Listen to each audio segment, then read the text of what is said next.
ಕರ್ತನಲ್ಲಿ ಪ್ರೀತಿಯುಳ್ಳ ದೇವಜನರೇ, ನಮ್ಮನ್ನು ಬಹಳವಾಗಿ ಪ್ರೀತಿ ಮಾಡುವಂಥ ನಮ್ಮ ಕರ್ತನಾದ ಯೇಸು ಕ್ರಿಸ್ತನ ಸುಮಧುರವಾದ ನಾಮದಲ್ಲಿ ನಿಮ್ಮೆಲ್ಲರನ್ನು ವಂದಿಸುತ್ತಾ ಈ ದಿನದ ವಾಕ್ಯ ಧ್ಯಾನಕ್ಕೆ ಪ್ರೀತಿಯಿಂದ ಸ್ವಾಗತಿಸುತ್ತೇನೆ. ಪ್ರೀತಿಯುಳ್ಳ ವಿಶ್ವವಾಣಿ ಸೇವಾದಾನಿಗಳೇ, ಹೇಗಿದ್ದೀರಿ?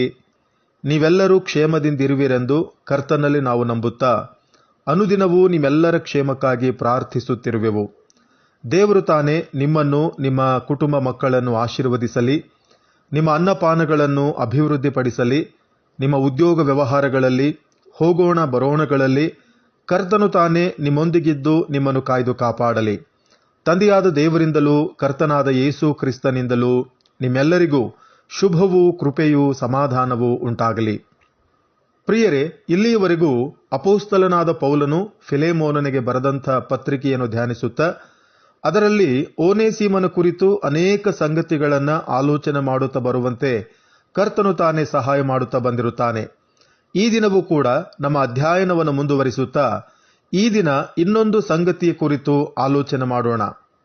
ಈ ದಿನ ಓದಿರುವಂಥ ವಾಕ್ಯ ಭಾಗದಲ್ಲಿ ಅಪೊಸ್ತಲನಾದ ಪೌಲನು ಫಿಲೆಮೋನನಿಗೆ ಪತ್ರ ಬರೆಯುತ್ತಾ ರಕ್ಷಣೆ ಹೊಂದಿರುವಂಥ ಓನೇಸಿಮನನ್ನು ಯಾವ ರೀತಿಯಾಗಿ ಮನೆಯಲ್ಲಿ ಸೇರಿಸಿಕೊಳ್ಳಬೇಕು ಎಂಬ ಸಂಗತಿಯನ್ನ ತಿಳಿಯಪಡಿಸುತ್ತಿರುವುದನ್ನು ಗಮನಿಸುವವರಾಗಿದ್ದೇವೆ. ಅದೇನೆಂದರೆ, ಫಿಲೆಮೋನನೇ, ಸುವಾರ್ತೆಯ ಮುಖಾಂತರ ರಕ್ಷಣೆ ಹೊಂದಿ ದೇವರ ಮಗನಾಗಿರುವ ಓನೇಸಿಮನು ಈಗ ನಿನ್ನ ಬಳಿಗೆ ಬರುತ್ತಾ ಇದ್ದಾನೆ.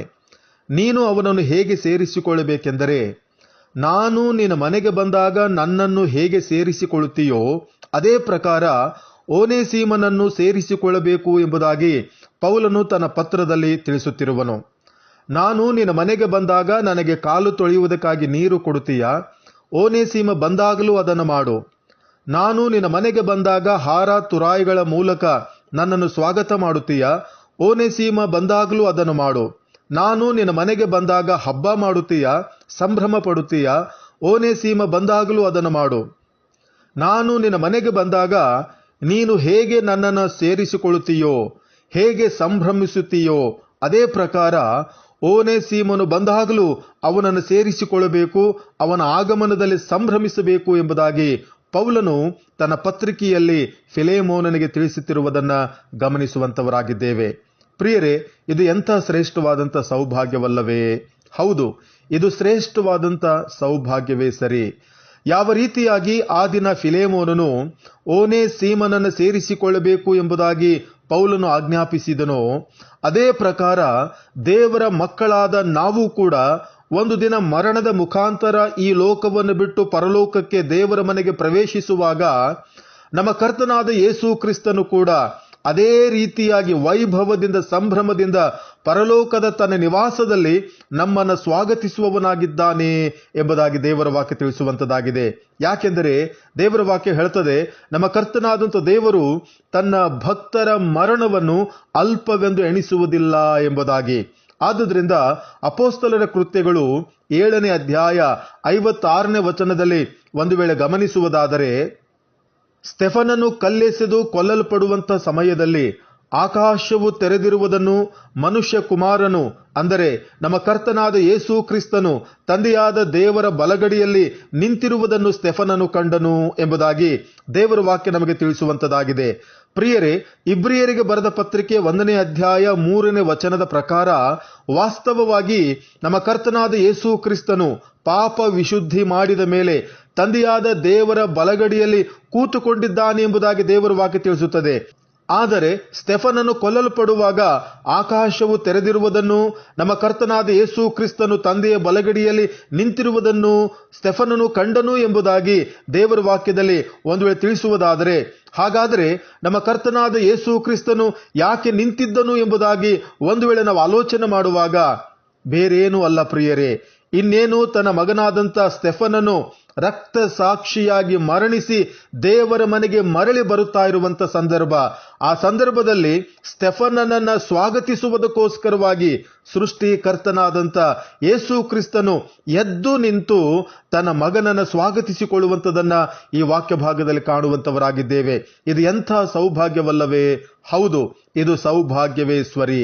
ನಮ್ಮ ಕರ್ತನಾದ ಯೇಸು ಕ್ರಿಸ್ತನು ತಾನೇ ಎದ್ದು ನಿಂತು ತನ್ನ ಮಕ್ಕಳನ್ನು ತನ್ನ ನಿತ್ಯ ನಿವಾಸದಲ್ಲಿ ವೈಭವದಿಂದ ಸಂಭ್ರಮದಿಂದ ಸ್ವಾಗತಿಸುವವನಾಗಿದ್ದಾನೆ. ಪ್ರಿಯರೇ, ಇಷ್ಟು ಮಾತ್ರವಲ್ಲ, ನಮ್ಮ ಕರ್ತನಾದ ಯೇಸು ಕ್ರಿಸ್ತನು ನಮ್ಮನ್ನು ಸ್ವಾಗತಿಸಿ ತನಗಿರುವಂತ ಮಹಿಮೆಯನ್ನ ನಮಗೆ ಆತನು ಕೊಡಲಿದ್ದಾನೆ. ನಮಗೆ ಜಯಮಾಲೆಗಳನ್ನು ಕೊಡಲಿದ್ದಾನೆ, ನಮಗೆ ಸಿಂಹಾಸನಗಳನ್ನು ಕೊಡಲಿದ್ದಾನೆ, ನಮಗೆ ಅಧಿಕಾರಗಳನ್ನು ಕೊಡಲಿದ್ದಾನೆ. ಇನ್ನು ಎಷ್ಟೋ ಶ್ರೇಷ್ಠವಾದಂಥ ಬಹುಮಾನಗಳನ್ನು ಆತನು ನಮಗೆ ಕೊಡುವಾತನಾಗಿದ್ದಾನೆ. ಈ ಲೋಕದಲ್ಲಿ ಕರ್ತನಾದ ಯೇಸು ಕ್ರಿಸ್ತನನ್ನು ನಂಬಿ ಕೊನೆಯವರೆಗೂ ಆತನು ಮೆಚ್ಚುವ ರೀತಿಯಲ್ಲಿ ನೀತಿಯುಳ್ಳ ಜೀವಿತವನ್ನು ಜೀವಿಸಿ ಈ ಲೋಕವನ್ನು ಬಿಡುವ ತನ್ನ ಮಕ್ಕಳಿಗೆ ನಮ್ಮ ಕರ್ತನಾದ ಯೇಸು ಕ್ರಿಸ್ತನು ಈ ರೀತಿಯಾಗಿ ತನ್ನ ಬಳಿಗೆ ಸೇರಿಸಿಕೊಳ್ಳುವವನಾಗಿದ್ದಾನೆ. ಈ ಸೌಭಾಗ್ಯವನ್ನು ನಾವೆಲ್ಲರೂ ಹೊಂದಿಕೊಳ್ಳುವುದಕ್ಕಾಗಿ ಈ ಲೋಕದಲ್ಲಿ ಕರ್ತನು ಮೆಚ್ಚುವ ರೀತಿಯಲ್ಲಿ ಜೀವಿಸೋಣ. ದೇವರು ನಿಮ್ಮೆಲ್ಲರನ್ನೂ ಆಶೀರ್ವದಿಸಲಿ. ಪ್ರಾರ್ಥನೆ ಮಾಡೋಣ. ಮಹಾಪರಿಶುದ್ಧ ಸ್ಥಾನದಲ್ಲಿ ವಾಸ ಮಾಡುವಂಥ ನಮ್ಮ ಪರಲೋಕದ ಸರ್ವಶಕ್ತನಾದ ತಂದೆಯಾದ ದೇವರೇ, ಈ ಸುಂದರವಾದಂಥ ಹೊಸ ದಿನಕ್ಕಾಗಿ, ಈ ಮುಂಜಾವಿನ ಸಂದರ್ಭಕ್ಕಾಗಿ ನಾವು ನಿಮ್ಮನ್ನ ಸ್ತುತಿಸಿ ಕೊಂಡಾಡುತ್ತೇವೆ, ನಿಮ್ಮನ್ನು ಆರಾಧಿಸುತ್ತೇವೆ. ನಿಮ್ಮ ಪರಿಶುದ್ಧವಾದ ನಾಮಕ್ಕೆ ಯೋಗ್ಯವಾದಂಥ ಘನತೆಯನ್ನು ಸಲ್ಲಿಸುತ್ತೇವೆ.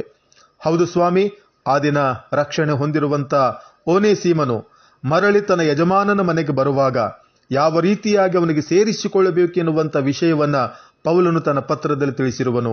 ಅದೇ ಪ್ರಕಾರ ಈ ಲೋಕದಲ್ಲಿ ನಿನ್ನನ್ನು ಸ್ವಂತ ರಕ್ಷಕನಾಗಿ ಅಂಗೀಕಾರ ಮಾಡಿಕೊಂಡು ಕೊನೆಯವರೆಗೂ ನೀನು ಮೆಚ್ಚುವ ರೀತಿಯಲ್ಲಿ ಜೀವಿಸಿ ಮರಣದ ಮೂಲಕವಾಗಿ ಈ ಲೋಕವನ್ನು ಬಿಡುವಂತೆ ನಿನ್ನ ಮಕ್ಕಳಾದ ನಮ್ಮನ್ನು ಕೂಡ ಅದೇ ಪ್ರಕಾರ ವೈಭವದಿಂದ ಸಂಭ್ರಮದಿಂದ ಪರಲೋಕದ ನಿತ್ಯ ನಿವಾಸದಲ್ಲಿ ಸೇರಿಸಿಕೊಳ್ಳುವಿ ಎಂಬುದಾಗಿ ನಿನ್ನ ವಾಕ್ಯದ ಮುಖಾಂತರವಾಗಿ ಮಾತಾಡುತ್ತಾ ಬಂದಿದ್ದಿ. ಅದಕ್ಕಾಗಿ ನಾವು ನಿಮಗೆ ಸ್ತೋತ್ರಗಳನ್ನು ಸಲ್ಲಿಸುತ್ತೇವೆ.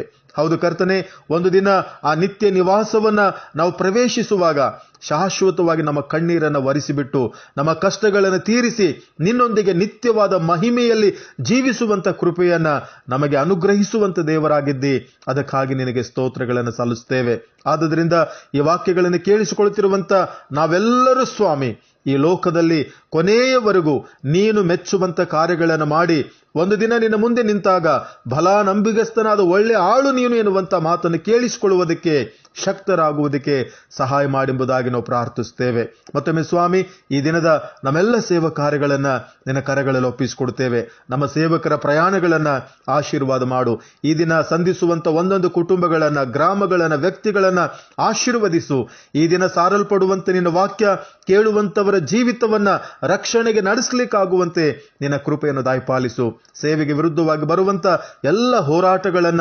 ಸೇವಕರು ಎದುರಿಸುವುದಕ್ಕೂ ಜಯಿಸುವುದಕ್ಕೂ ಬೇಕಾದಂತ ಸಮಯೋಚಿತವಾದಂಥ ಆಲೋಚನೆಗಳನ್ನ, ಜ್ಞಾನಗಳನ್ನ ಅನುಗ್ರಹ ಮಾಡೆಂಬುದಾಗಿ ನಾವು ಪ್ರಾರ್ಥಿಸುತ್ತೇವೆ. ಈ ವಾಕ್ಯಗಳನ್ನು ಕೇಳಿಸಿಕೊಳ್ತಿರುವಂತ ನಮ್ಮೆಲ್ಲ ದಾನಿಗಳನ್ನ, ಅವರ ಕುಟುಂಬ, ಅವರ ಉದ್ಯೋಗ ವ್ಯವಹಾರಗಳನ್ನ, ಅವರ ಮಕ್ಕಳನ್ನ ನಿನ್ನ ಕರಗಳಲ್ಲಿ ಒಪ್ಪಿಸಿಕೊಡುತ್ತೇವೆ. ಅಂದು ಯೋಬನ ಕುಟುಂಬದ ಸುತ್ತಲೂ ಪರಿಶುದ್ಧಾತ್ಮನ ಬೇಲಿಯನ್ನು ಹಾಕಿ ಆ ಕುಟುಂಬವನ್ನು ಕಾಯ್ದು ಕಾಪಾಡಿ ಅವನನ್ನು ಅಭಿವೃದ್ಧಿಪಡಿಸಿದ ಹಾಗೆ ನಮ್ಮೆಲ್ಲ ಸೇವಾದಾನಿಗಳನ್ನ ಕಾಯ್ದು ಕಾಪಾಡಿ ಸಕಲ ವಿಧವಾಗಿ ಅವರನ್ನು ಅಭಿವೃದ್ಧಿಪಡಿಸು. ಪ್ರಾರ್ಥನೆ ಕೇಳಿದಕ್ಕಾಗಿ ಸ್ತೋತ್ರ. ಯೇಸುವಿನ ನಾಮದಲ್ಲಿ ಬೇಡಿದ್ದೇವೆ ಕರ್ತನೇ, ಆಮೇನ್.